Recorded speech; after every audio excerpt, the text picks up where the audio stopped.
Hey guys, my name is Quentin. I'm the treasurer for the Hillsborough County Young Democrats. Welcome to our YouTube channel. This is our second video. I'm here with Conor. Hi. And we're here to discuss the need for more governmental and civic engagement classes in Hillsborough County. And really not just Hillsborough, but really statewide and nationwide. And so throughout this video, we're gonna have really main hard-hitting topics, but we definitely wanna keep this light and casual and just the importance of having casual and civic engagement classes while in the classroom. First off, where are you from? What's your name? Where are you from? My name is Conor. I am from the Tampa Bay area. I was born in Tampa, but I do spend a good chunk of my time in Hillsborough, and I think it is an area ripe for a lot of good change. There's a lot of cool things going on here, Yes. so I'm happy Yes. to be a resident. Thank Speaking of North Tampa right now, we are at the New Tampa Regional Library. Yes. Hopefully I didn't butcher that name. No, you did Sorry. not. You did So not. it's a really cool library. This is my first time here in one of the conference rooms here, and so I'm happy to have a good conversation. Thank you for joining me. So let's jump right into the article. And so you wrote an article about really the need for more civic engagement in governmental classes for children of Hillsborough County. Why did you decide to write that? Because, for a few reasons. One is that I have a very great passion for the law and how it gets created and changed and implemented. So mostly the executive and legislative branches as opposed to the judicial branch.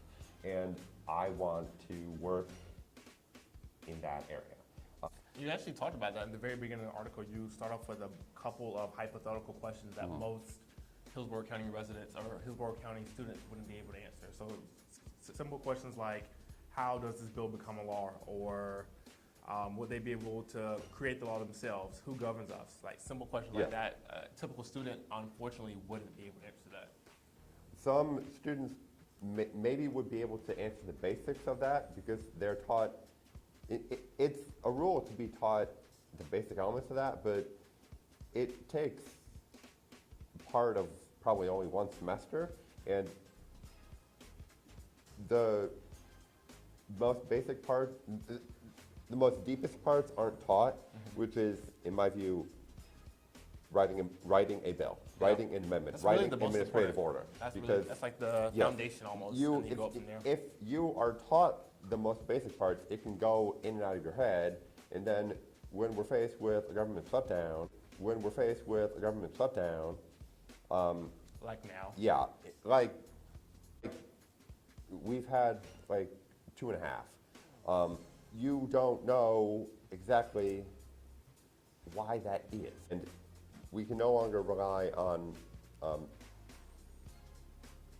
voluntarily learning this and teachers voluntarily doing this, or parts of it, and school boards voluntarily saying this, because obviously being voluntary isn't enough. That's true. And so in your article, you make a case that it needs to be mandatory using a certain Florida statutes of being taught.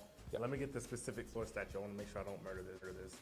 Give us a brief overview of Florida statutes 1003.42.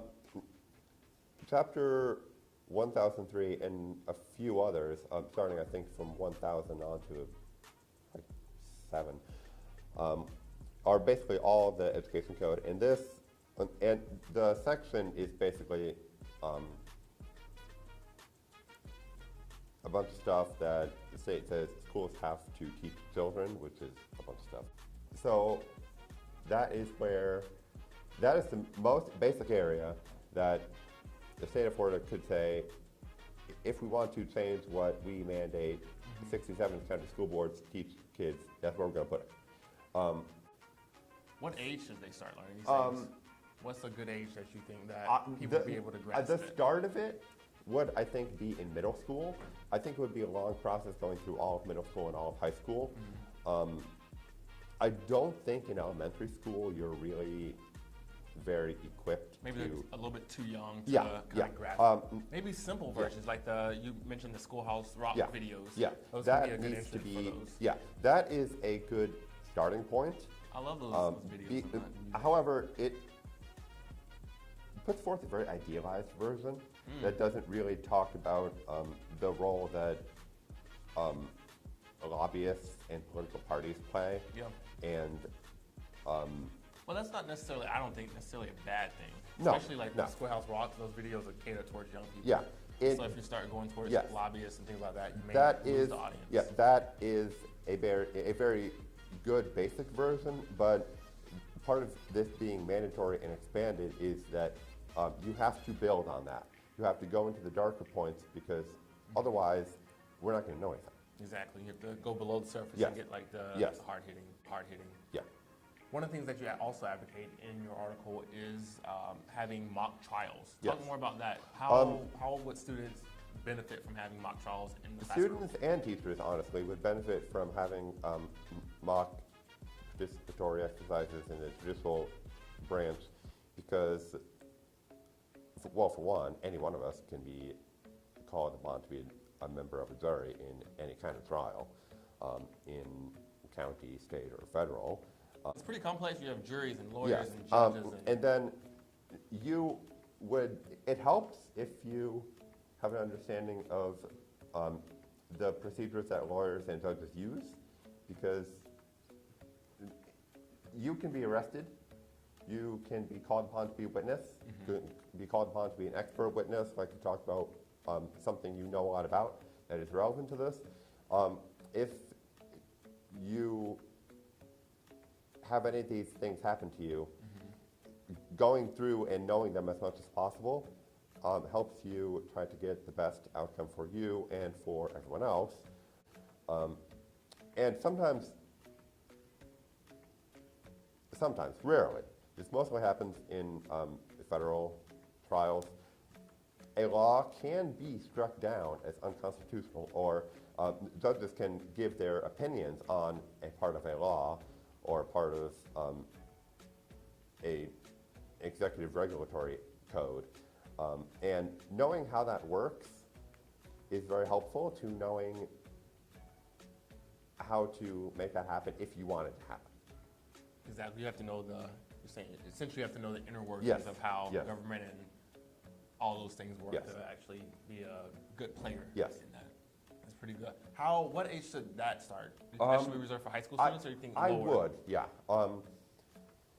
I would. I would talk about it with middle school, but doing it, I think, is better for high school students because high school is basically for diving deeper into what has been discussed in middle school. Well, hey, Conor, thank you so much. You're very welcome. A very, very fruitful conversation. Just as a reminder, we have municipal elections on March 5th, 2019. We're voting for mayor and for city council. So please be informed. Go to the supervisor of elections to be informed. And for a number of campus charter amendments. Exactly. There are 18. So definitely, as I always say, stay woke. Also, our Instagram name and social media is on the screen right now, so feel free to follow us and definitely comment below if you like this setup. Definitely let us know. Thank you guys so much for watching. Anything else? No. Peace.